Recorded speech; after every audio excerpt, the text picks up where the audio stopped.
Bonjour à tous et bienvenue sur cette 9e vidéo dédiée au logiciel Ableton Live.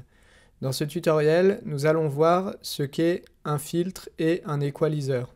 Un equalizer, c'est un outil qui permet de faire du tri dans les fréquences d'un fichier audio ou d'un instrument. C'est quelque chose qui est très utilisé en mixage pour pouvoir libérer de la place entre les instruments, justement, et obtenir une certaine clarté dans le mix. Si nous regardons l'equalizer intégré du logiciel, toujours pareil, vous pouvez aller dans les outils, dans Audio Effects et dans EQ8. Il y a aussi EQ3 que nous verrons plus tard. Nous allons plutôt déjà partir sur celui-là qui est plus simple à aborder à première vue. Nous voyons beaucoup de paramètres s'afficher ainsi qu'un écran. Cet écran va permettre d'afficher le spectre fréquentiel de l'instrument qui est en train de jouer. Par exemple là, nous avons mis notre equalizer sur la piste de basse.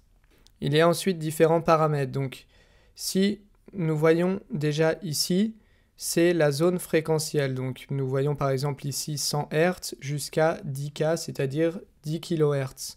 Et cela va encore plus loin dans les aigus et encore plus loin dans les graves. La bande que nous voyons là, c'est la sélection que nous allons faire de fréquences que nous allons vouloir éliminer ou remonter. Généralement, pour du mixage et pour une meilleure équalisation, il est préférable plutôt d'enlever des fréquences, car ajouter des fréquences à un instrument, cela amène un côté artificiel et généralement le rendu est beaucoup moins bon, puisque nous ne pouvons pas amener quelque chose qui n'existe pas. Déjà, à première vue, il est possible de modifier les fréquences directement ici.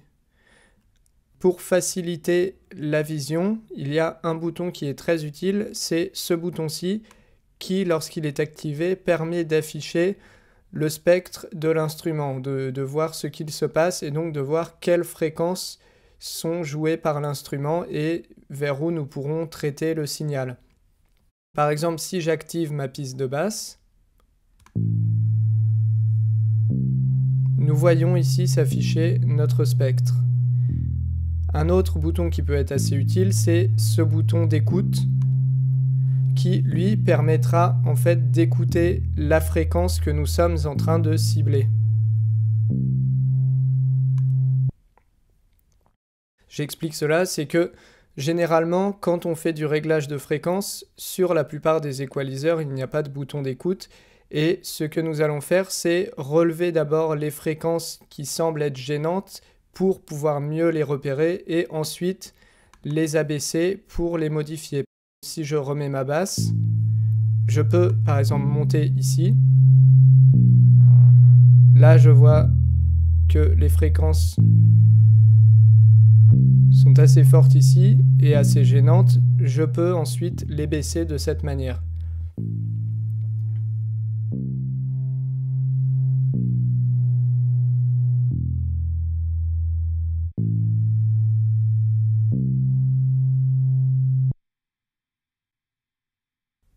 L'avantage de ce bouton d'écoute, c'est qu'il va permettre d'entendre directement les fréquences que nous ciblons dès que nous descendons. C'est comme s'il les remontait en fait, mais cela permet déjà de voir sur quoi on agit directement.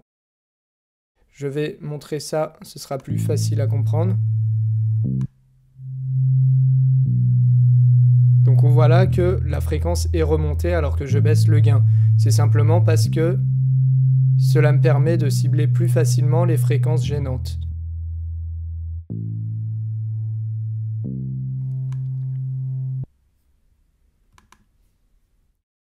Généralement, les modifications fréquentielles se font à la main pour avoir une meilleure idée, pour mieux se rendre compte plus rapidement. Mais il est bien sûr possible de régler cela manuellement. Le bouton que vous voyez ici à gauche, ça concerne la fréquence ou la plage de fréquence. Donc ici, je suis plutôt sur une fréquence de 120 Hz parce que j'ai sélectionné le deuxième bouton. Si je monte, je vais me déplacer dans les fréquences, donc aller par exemple ici, je suis dans les 14 kHz, mais généralement pour le deuxième, nous restons plutôt autour de cela. Ensuite, le gain, c'est ce qui va correspondre justement si je vais monter le niveau de cette fréquence ou la baisser pour mieux équilibrer mon son.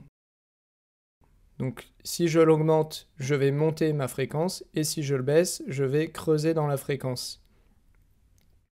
Ensuite, le bouton Q, lui, il correspond à la largeur de l'équalisation. Donc en fait, c'est autour d'une certaine plage de fréquence, par exemple ici autour de 160. Cela va être, est-ce que je veux creuser vraiment juste sur 160 et donc avoir un Q très fin, ou si je veux toucher plus de fréquences puisque le son est assez rempli aussi autour de cette fréquence de 160. Si par exemple je baisse mon gain,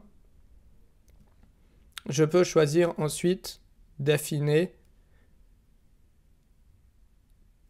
Ce réglage très fin peut être très utile lorsque l'on a affaire à une seule fréquence qui est très embêtante dans un son et que je veux simplement effacer celle-ci mais garder toutes les autres autour. Si au contraire je fais plus large, c'est si j'ai affaire à un instrument qui remplit beaucoup un espace alors qu'il n'a pas vraiment lieu d'être ici. Par exemple une guitare qui remplirait beaucoup un espace pris normalement par la basse, et là je ne vais pas avoir de souci à couper beaucoup dans les graves puisque c'est plutôt la brillance de la guitare que je voudrais garder par exemple. Ensuite, les autres paramètres ici, c'est ce qui va correspondre au type d'équalisation que je veux utiliser. Nous l'avions vu dans les différents filtres que nous avions utilisés avant, comme dans la dernière vidéo sur la compression. Si je veux, mettons, utiliser un filtre coupe-bas, je vais sélectionner ici sur le 1, le premier, et lui va me permettre de couper toutes les fréquences en dessous d'un seuil que j'aurais choisi, donc que je peux choisir ici. Si je choisis ici 208, il va me couper toutes les fréquences qui seront en dessous de 208. Le deuxième, c'est ce qu'on appelle aussi grave en plateau, c'est-à-dire que au lieu de faire une atténuation totale, une coupure totale, il va simplement atténuer, mais sans couper totalement les graves. Il reste tout de même encore des fréquences disponibles sur cette plage. Ensuite, le troisième, c'est en cloche. C'est ce que nous avions vu. Le quatrième, c'est le passband. Donc passband, c'est qu'il va enlever toutes les fréquences correspondant à une bande, mais il ne sera pas spécifique aux graves ou aux aigus. Comme on le voit, on peut se déplacer dans tout le spectre. Le suivant, ce sont aigus en plateau, donc de même que pour les graves, cette fois-ci, ce sont les aigus qu'on va fortement atténuer. Et ensuite, le coupe-haut qui, lui, va atténuer complètement les fréquences aiguës. Généralement, tout ce qui va être coupe-bas ou coupe-haut va être utilisé plutôt dans un effet de filtrage, ou alors pour des instruments qui n'ont absolument pas besoin d'avoir du très grave, comme par exemple une voix, ou par exemple une guitare ou une flûte n'auront pas besoin d'avoir de fréquences dans les infrabasses, et donc il est toujours bien de couper totalement pour éviter certains sons parasites que l'on n'entend pas forcément mais qui peuvent gêner à l'intelligibilité de l'écoute. Ensuite, le mode que nous voyons ici, c'est stéréo, LR ou MS. Stéréo, ça veut dire que tout mon signal va entrer dans l'équaliseur sans distinction. Donc c'est mon signal stéréo, c'est-à-dire avec gauche et droite. Si je choisis un mode LR, LR correspond à left ou right en anglais, qui veut dire gauche ou droite. Cette fois-ci, on va sélectionner d'équaliser chaque côté de ma piste stéréo. Donc ici, par exemple, je ne vais équaliser que la gauche. Ici, je ne vais équaliser que la droite. MS, lui, c'est mid et side. Lui, c'est ce qui correspond au milieu ou les côtés. C'est-à-dire, je vais choisir d'équaliser plus ou moins le signal qui se trouve au centre ou qui se trouve sur les côtés. Le gain, lui, correspondra ensuite au gain de sortie. Puisque nous atténuons fortement les fréquences de nos pistes, forcément, le signal de sortie sera un peu plus faible et il faudra compenser cela, par exemple, en augmentant ensuite le gain. On peut aussi utiliser d'autres outils comme les compresseurs, etc. ensuite au mixage. Pour illustrer cela, nous pouvons équaliser cette basse avec une guitare. J'ai enregistré plusieurs instruments et nous allons pouvoir faire un petit équilibre entre eux. Donc je peux choisir mon équaliseur.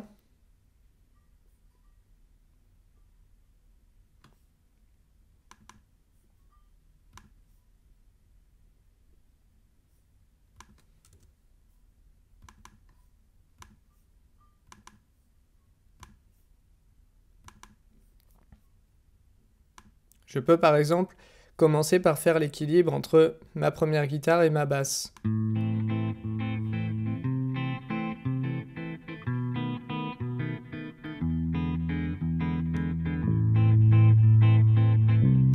Donc là, on sait que la guitare ne sera pas forcément utile dans des fréquences assez graves. Donc je peux déjà lui mettre un coupe bas.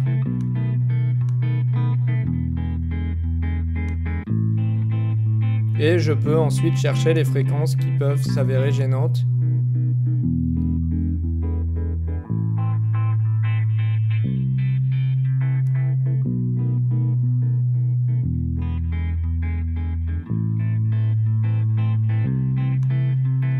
Ensuite, je peux faire de même pour les graves. Donc la basse, pareil, n'aura pas besoin d'aigu, donc je peux lui mettre un coupe haut.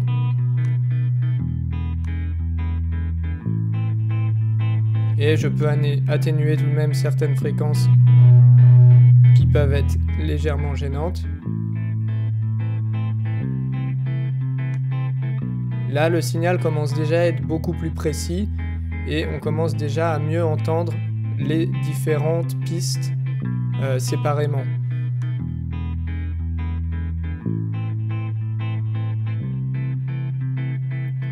Je peux également rajouter une deuxième guitare. Cette deuxième guitare qui peut, elle, avoir des soucis avec ma première guitare. Donc déjà, je peux à nouveau lui mettre, elle, une bonne atténuation des bas puisqu'elle n'en aura pas besoin. Et dans les médiums, elle n'est pas forcément très utile puisqu'elle est plutôt jouée dans les aigus. Le son est déjà plus précis. Je peux ensuite ajouter une cloche, par exemple.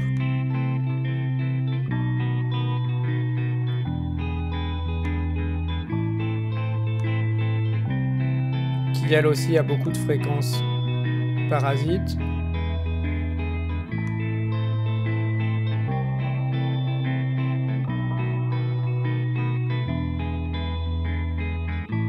Et enfin mettre les percussions.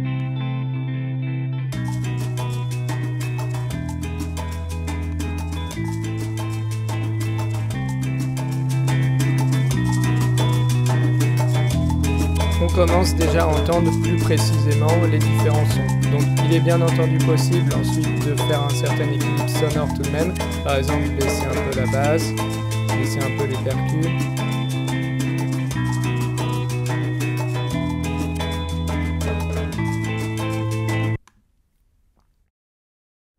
L'autre équaliseur disponible de Live est l'EQ3. Donc celui-là est un peu plus compliqué à utiliser car il y a beaucoup moins de paramètres et nous n'avons aucune visualisation de ce que nous sommes en train de faire. Donc évidemment, il est toujours préférable d'écouter et tout se fait à l'oreille, mais c'est quand même bien de savoir où nous en sommes exactement. Ici, c'est tout de même moins précis puisque il sélectionne simplement low, mid et high, donc c'est-à-dire les fréquences aiguës, les fréquences médium ou les fréquences graves que nous voyons ici. Et ce sera seulement une atténuation. Elle sera donc beaucoup moins précise puisque nous ne pouvons pas vraiment sélectionner les fréquences. Et nous sommes limités seulement à 3 plages de fréquences. Il y a tout de même un bouton de réglage de fréquence comme nous le voyons ici, qui permettra de choisir à quelle fréquence nous allons situer les aigus. Donc par exemple, si je choisis 5 kHz, je vais abaisser le gain à cette plage de 5 kHz. ce qui laisse quand même beaucoup moins de marge de manœuvre que l'autre où nous pouvions choisir d'écarter un petit peu et de travailler plusieurs plages de fréquences. Voilà pour les équaliseurs, et comme vous le voyez, cela se rapproche très fortement d'un autre effet que nous avons utilisé précédemment, qui était le filtre. C'est normal puisqu'en fait un filtre c'est une sorte d'équaliseur mais qui sera beaucoup plus flagrant.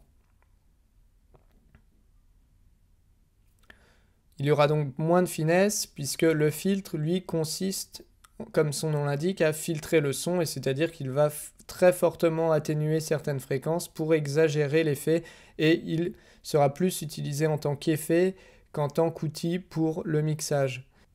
Si nous utilisons par exemple le filtre intégré toujours, nous voyons qu'il y a beaucoup moins de paramètres puisque le filtre lui va servir à atténuer très fortement les fréquences, et donc nous aurons un coupe haut, un coupe bas, un coupe bande si l'on peut dire, puisque lui il va isoler une certaine partie des fréquences, le contraire qui va garder seulement les extrémités. Donc si nous prenons par exemple celui-ci, ça, couper les extrémités, c'est quelque chose qui est souvent utilisé pour donner un son un peu radio ou téléphone. Donc si par exemple on écoute ma guitare,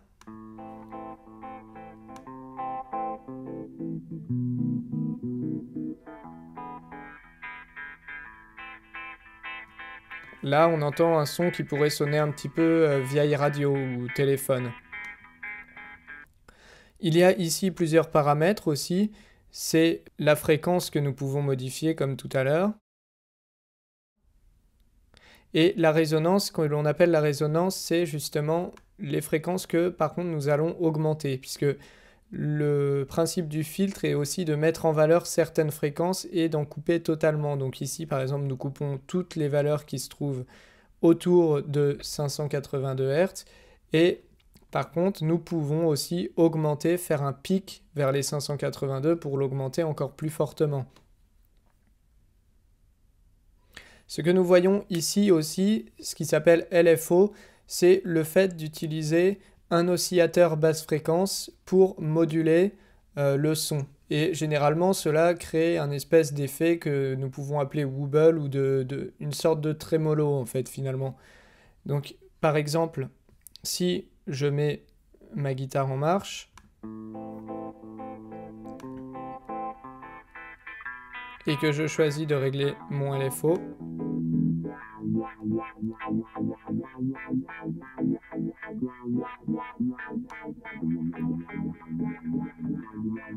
et le phaser lui permet de créer de la phase.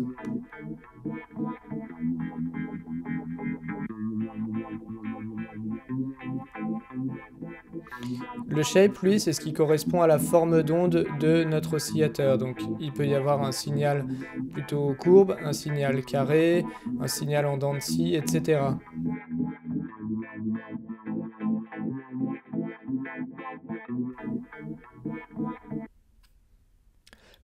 Il y a aussi un réglage d'attaque et un réglage de release, donc c'est-à-dire le temps que va mettre le filtre à s'activer par rapport à l'entrée du signal, et ensuite le temps qu'il va mettre pour répondre à la chute du signal.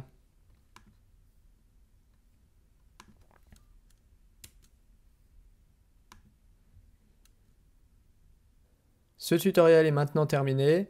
La prochaine fois, nous explorerons un peu le mode arrangement et comment exporter une production de MAO.